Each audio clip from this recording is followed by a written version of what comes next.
मजबूर किया, ब्याज की दरें घटाकर मध्यम वर्ग की बचत को बेकार कर दिया, बैंकों में तरह तरह के चार्ज और पेनल्टी से लोगों के खाते दीमक की तरह अंदर ही अंदर खा गए, बैंक लॉकरों के नाम पर जिम्मेदारी से पल्ला झाड़ लिया, नैतिक रूप से चंदे तक का पैसा खा गया, केयर फंड के नाम के आगे नाम का इस्तेमाल करके बाद में हिसाब देने से मना कर दिया, अपराधियों को शामिल करने, उनके कृत्यों पर पर्दा डालना, जैसे मणिपुर में अपने संगी साथियों द्वारा बेटी के साथ मानवीय व्यवहार में, बीएचयू छात्र अभद्रता कांड में, खीरी किसान हत्याकांड में, हाथरस की बेटी के बलात्कार हत्या व कानपुर देहात कांड में जहां मां बेटी को झोपड़ी में जिंदा जलाकर मार डाला, ऐसे अनगिनत उदाहरण हैं। शारीरिक रूप से देखें तो भाजपा लोगों के शरीर स्वास्थ्य से भी खिलवाड़ किया, उसके भी दोषी हैं। भाजपा ने बिना जांच परखे जानलेवा वैक्सीन लगवाई, कमीशन खाकर गलत दवाइयों को पास करके लोगों का जीवन खतरे में डाला। सीधा असर जनता की सेहत पर पड़ेगा और आने वाली पीढ़ियों की तंदुरुस्ती पर भी। भाजपा पीढ़ियों पर प्रहार की दोषी भी। मनोवैज्ञानिक लोगों के दिल और दिमाग में जानलेवा वैक्सीन लगवाने के बाद बीमार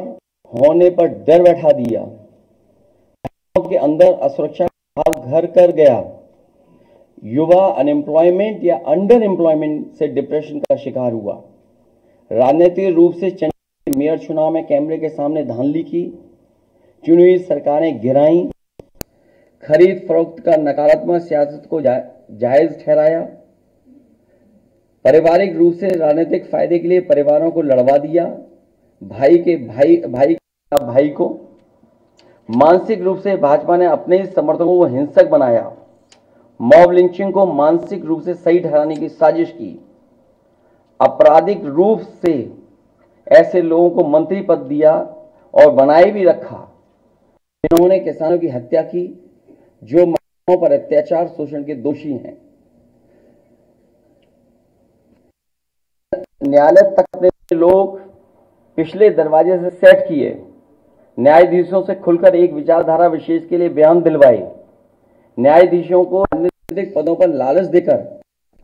कानून तक को अपनी भ्रष्ट सोच से मैला कर दिया। यही काम यूनिवर्सिटी, कॉलेज, स्कूलों में किया, नौकरशाही में लेटरल एंट्री के बहाने यही धांधली की, योजना आयोग खत्म किया, ED, CBI, IT, income tax को सरकार बनाने, बचाने और चलाने के लिए इस्तेमाल किया, झूठे आंकड़ों से देश और दुनिया को छला,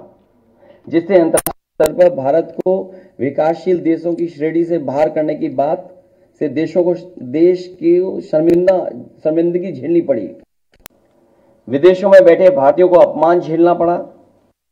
दुनिया में डंका बजाने की बात करने वालों का ही ढोल पिट गया, विकास के झूठे आंकड़े देकर ठगा, संवैधानिक रूप से संविधान को पहले कमजोर करने पर बदलकर धीरे धीरे खत्म करने की साजिश ही नहीं, अपने लोगों से शरेआम कहलवाया भी, लोकतांत्रिक रूप से जनतंत्र को मनतंत्र में बदलने का दुस्साहस किया, व्यक्ति को व्यवस्था से बड़ा बनाने और बताने का दुष्प्रचार कर लोकतंत्र की भावना का अपमान किया, चुनाव के नतीजों को कुछ भ्रष्ट मीडिया कर्मी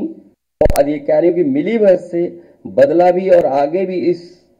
चुनावी घपले जारी रखने का षड्यंत्र रचा। भाजपा ने इन्हीं सब कारणों से देशवासियों की जिंदगी को खतरे में डाल दिया है।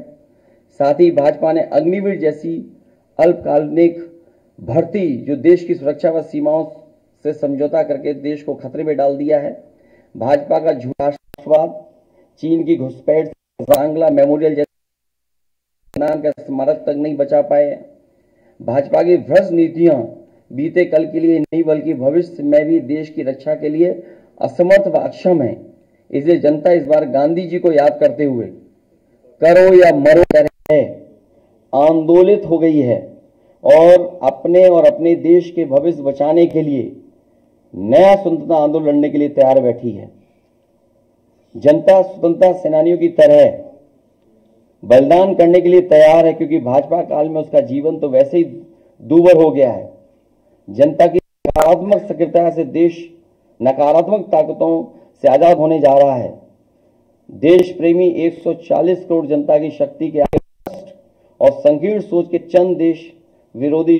लोग टिक नहीं सकते। देश का युवा फिर से कफन